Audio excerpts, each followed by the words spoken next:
It's interesting, when it comes to renewable energy, I think not a lot of people appreciate. I think South Africans, we've all got solar on our rooftop, so we kind of have a bachelor's degree in renewable energy, but there's a lot of nuances to it that people, I don't think, or businesses don't necessarily appreciate enough. I think the biggest factor is that when it comes to renewable energy, you pay for what is generated, you don't pay for what is consumed, and that's a fundamental difference. So the reason that is critical is that we're all used to a world where you switch off the plug, you don't pay for it. When it comes to renewable energy, if the wind is blowing and the sun is shining, you have to pay for that energy being generated, and that's a fundamental difference.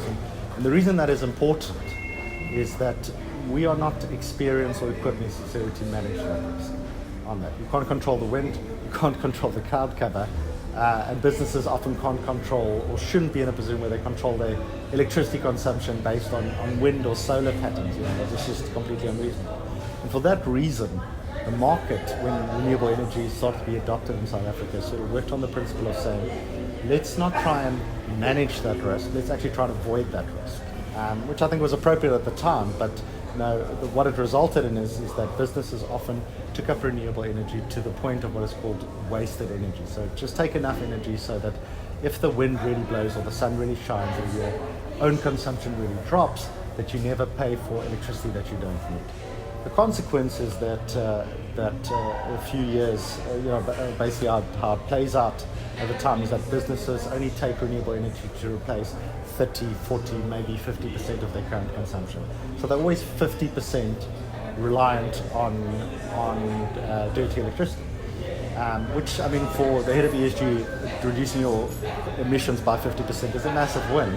But if you think about it in terms of the long-term narrative, getting to a point of large renewable energy penetration should be the objective. I mean, we, as Discovery, our origins are really also in this space where we looked at Discovery Green looked at renewable energy for our own operations, so Discovery as a whole.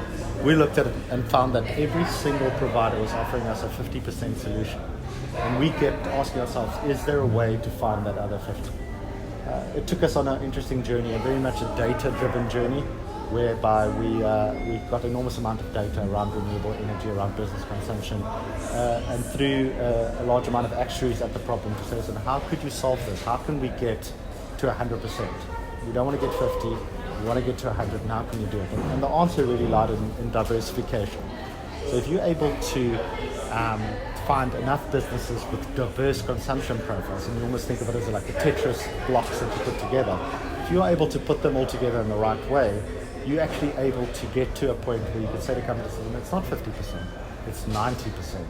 And at that 90%, you get the benefit of replacing 9/10 of your electricity consumption with green energy, but most importantly, without the risk of wasted generation. So using sort of that lens, a bit more of a mathematical, actuarial lens to it, we're able to find a way to offer companies basically renewable energy at a discount, and it's price certain. And when we say renewable, we're not saying 30, 40% renewable, we say 90%. We replace 90%.